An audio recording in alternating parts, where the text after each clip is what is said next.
Alhamdulillah Rabbil Alamin, wassalatu wassalamu ala rasulihil amin, wa ala alihi wa sahbihi ajma'in. Allahumma aftah bainana wa baina qawmina bilhaqqi wa anta khairul fatihin. Ya Allah, bukakanlah pintu hati-hati kami dan kaum kami. Sesungguhnya Engkau maha berkuasa membuka pintu hati manusia. Allahumma a'inna ala talabil ilmi wal amali bihi wal istiqamati wal ikhlas. Ya Allah, tolonglah kami agar menjadi hamba yang sentiasa berusaha menambahkan ilmu agama kami. Kemudian berilah kekuatan untuk kami beramal dengan ilmu yang kami belajar dengan penuh ikhlas dan istiqamah. Amin ya rabbal alamin. Hadis yang keenam, bagaimana kita akan menghadapi sakaratul maut. Tak apa, kita baca hadis nombor 6. An Aisyah radhiyallahu anha qalat ra'aitu Rasulullah sallallahu alaihi wasallam wa huwa bil mauti wa 'indahu qadahun fihi ma wa huwa yudkhilu yadahu fil qadah thumma yamsahu wajhahu bil ma' ثم يقول اللهم أعني على غمرات الموت وسكرات الموت. Rawahu Tirmizi. Daripada Aisyah radhiyallahu anha berkata, aku melihat Rasulullah sallallahu alaihi wasallam sedang menghadapi sakaratul maut, dan di sisinya ada sebuah mangkuk yang berisi air. Kemudian beliau memasukkan tangannya ke dalam mangkuk, lalu menyapu mukanya dengan air sambil berdoa, Ya Allah, berikanlah pertolongan kepadaku untuk menghadapi kepedihan mati dan sakaratul maut. Hadis riwayat At-Tirmizi. Hadis ni diceritakan oleh isteri Rasulullah sallallahu alaihi wasallam, iaitulah Ummul Mukminin. Kita selalu kalau baca hadis radhiyallahu anhu, tapi yang kita baca ni radhiyallahu anha. Sebab apa ha? Sebab yang cerita hadis ni ialah Aisyah. Dia kalau orang perempuan radhiyallahu anha, pronoun untuk orang perempuan ataupun dhamir untuk orang perempuan. Kalau orang lelaki, Abu Hurairah ke Ibnu Abbas ke Abu Hurairah ke Sayyidina Umar ke, itu kita kata radhiyallahu anhu, orang lelaki seorang. Tak apalah, itu bahasa Arab lah. Qalat, Aisyah kata, aku melihat Rasulullah sallallahu alaihi wasallam menghadapi sakaratul maut. Ini antara kelebihan Aisyah, antara kelebihan Rasulullah memiliki ramai isteri. Jadi banyak cerita boleh sampai kat kita. Dan sahabat-sahabat cerita yang kat luar, kat masjid, yang pergi berperang.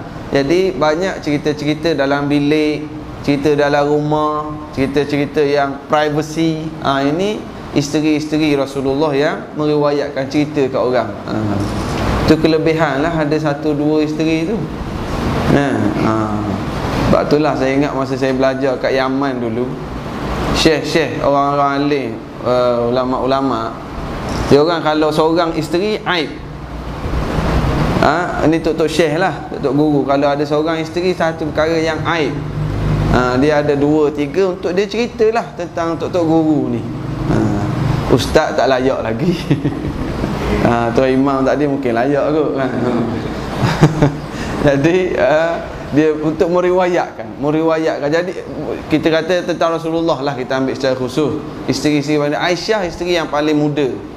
Ketika Rasulullah wafat pun umur Aisyah dalam 17-18 tahun gitulah umur Aisyah ketika Rasulullah wafat. Jadi dia banyak cerita. Nabi bergurau, Nabi bermain, hingga masa Nabi nak mati pun orang yang ada dekat ialah Aisyah. Bahkan masa Aisyah cukup bangga dalam keadaan sedih lah. Sebab waktu Rasulullah nak wafat, Aisyah tahu antara perkara yang Rasulullah sangat suka, apa dia? Apa dia? Angry Bird ke apa? Yang antara yang Rasulullah sangat suka ialah kayu sugi. Jadi Rasulullah minta kayu sugi. Tapi dah sangat nazak nak wafat dah, kata Aisyah, Kayu sugi tu keras. Lalu macam mana nak lembutkan? Dilembutkan. Aisyah yang gigit-gigit dan basahkan kayu sugi. Aisyah kata, aku sangat gembira kerana air liurku bercampur dengan air liur Rasulullah di saat-saat akhir baginda. Allahu Akbar. Itu sayangnya Aisyah radhiyallahu anha pada Rasulullah. Jadi sekarang ni hadis yang kita baca tentang sakaratul maut ini, Aisyah ada di sisi masa tu. Kita selalu sebut sakaratul maut. Apa maksud sakaratul maut? Dia daripada perkataan Arab sakarat, sakara.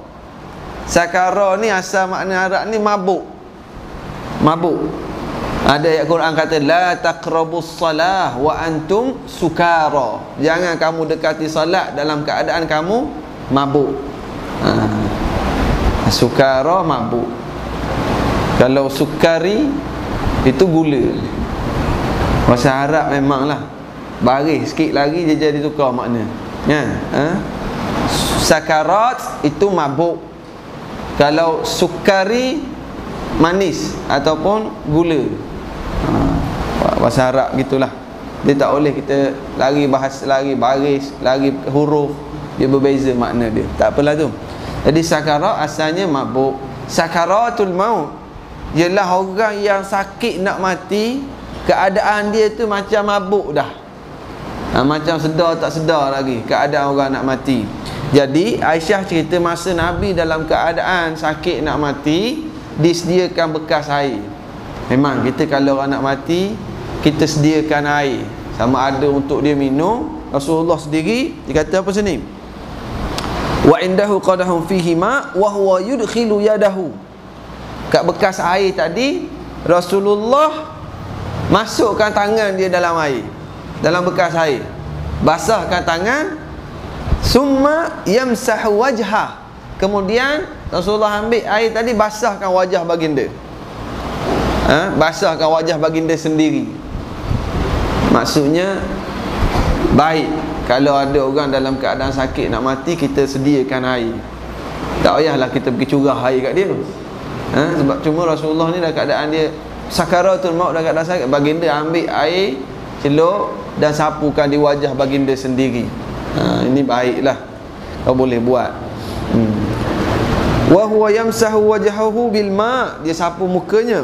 Summa yaqul, ini satu doa. Ini doa yang sangat baik untuk kita amal. Okey, jadi malam ni kita cuba baca sekali.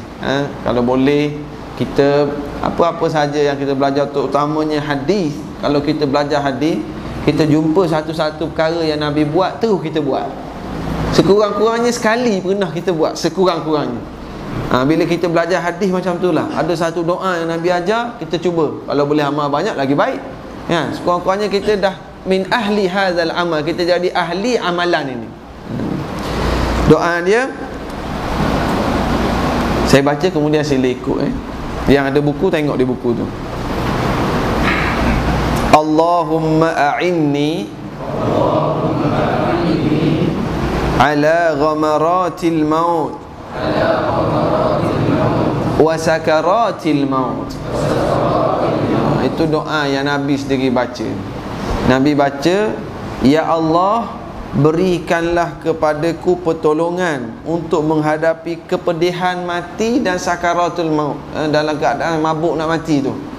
Maknanya Nabi Muhammad yang Nabi, Nabi Muhammad yang maksum, tak ada dosa, minta Allah Ta'ala tolong masa nak mati. Kita hari ni siapa tak buat dosa hari ni saja? Cuba angkat tangan yang tak buat dosa lagi minggu ni, nak tabik spring. Nabi ni orang maksum, orang yang tak buat dosa tu pun minta Allah tolong masa nak mati, minta Allah tolong masa menghadapi kesakitan nak mati. Sallallahu alaihi wasallam. Kita baca keterangan dia. Cuba kita bayangkan Rasulullah sallallahu alaihi wasallam yang merupakan sebaik-baik makhluk yang diciptakan oleh Allah Subhanahu wa taala, dan makhluk yang paling dicintai oleh Allah, serta penghulu segala rasul, terpaksa minta pertolongan daripada Allah dalam menghadapi sakaratul maut. Nabi nak ajar pada kita sebenarnya. Habis ustaz, kalau gitu Nabi sakit, memang sakit. Masa sakit nak wafat tu, anak Rasulullah, iaitulah Fatimah, Fatimah duduk dekat. Fatimah kata, wah karba abatah, sakitnya ayah. Fatimah yang duduk kat sebelah Rasulullah tengok sakit Rasulullah. Lalu Rasulullah senyum. Rasulullah kata, wahai anak kesayanganku, tak ada dah sakit selepas ni. Tak ada dah, sekali ni je. Itu Rasulullah lalui. Orang yang paling mulia. Rasulullah ni di kalangan rasul, penghulu segala rasul. Orang yang pertama sekali masuk ke syurga, Rasulullah sallallahu alaihi wasallam. Nabi ajar kita. Dan kalau kita lebih lagi lah kena minta Allah Ta'ala tolong. Kita masing-masing tak tahu keadaan kita kan. Kita tak tahu. Saya baru ni jumpa seorang, ada satu program lah. Lepas selesai program tu, ada seorang tu dia datang tanya, ustaz, kalau mayat tu kita pegang jasad dia pun rasa panas lagi. Bukan panas maknanya macam suam lagi. Dia kata, dah dia mati dah. Mati dah ustaz. Sebab dia ni mandi jenazah. Dia kafan jenazah, mati malam. Besok dalam pukul 11-12 nak tunggu sembahyang Zuhur tu, nak sembahyangkan jenazah kan. Panas lagi dia rasa badan. Macam kita ni lah, Alhamdulillah kan. Jadi dia kata, mati tak lagi ustaz orang tu. Kata, kenapa tanya saya? Dah doktor kata, dia kata semua sahkan mati. Dah awak tanya saya buat apa? Matilah tu. Cumanya saya nak tahu, saya kata tolong bagi tahu saya siapa orang yang mati tu. Rupanya dia cerita yang mati tu ialah ustaz sekolah rendah. Ustaz sekolah rendah mengajar agama kat sekolah rendah, tapi dia mati tu lepas menyampaikan kuliah di sebuah masjid. Dia sampaikan kuliah, lepas sampaikan kuliah dia baca doa. Masa baca doa tu dia terjatuh. Dia jatuh, umur 50 lebih dah, jatuh tu, bawa ke hospital. Lepas 3 hari mati, tak sedar dah. Oh, cantiknya ya. Itu bukan bermakna kalau baca doa lepas kuliah mati, tak. Saya tak baca doa lepas ni. Tapi elok juga kan kalau mati. Allah, cantik. Kita tak tahu lagi kita macam mana. Mati dia, Allahu Akbar. Dia orang biasa, dia bukanlah nak kata orang hebat-hebat, tapi dia ilmu sikit yang ada dia kongsi dengan masyarakat. Tapi memang lepas dia bagi kuliah, dia berdoa, pak jatuh, mati. Ini mati-mati insya-Allah, mati-mati yang baik. Sebab tu kita disebut bahawa antara tanda mati yang baik, arqul jabin, ada peluh. Ada peluh. Antara tanda mati yang baik, ada peluh di dahi. Malam Jumaat ataupun hari Jumaat. Tapi janganlah pula kita pergi ziarah orang mati, oh tak ada peluh ni su'ul khatimah kan. Jangan kita terus buat kesimpulan kita. Cuma Nabi sebut antara tanda cantik lah. Ya, kalau ustaz dia mati waktu rompak rumah orang, lari boleh kejar, peluh ni kena tembak mati. Itu jelas lah kalau dalam keadaan buat maksiat. Tapi kita sebagai orang biasa ni, tu pun Nabi ajar pada kita amal doa ni, Allahumma a'inni ala ghamaratil maut wa sakaratil maut. Ya Allah, tolong aku ketika hampir nak mati. Kita tak tahu kan.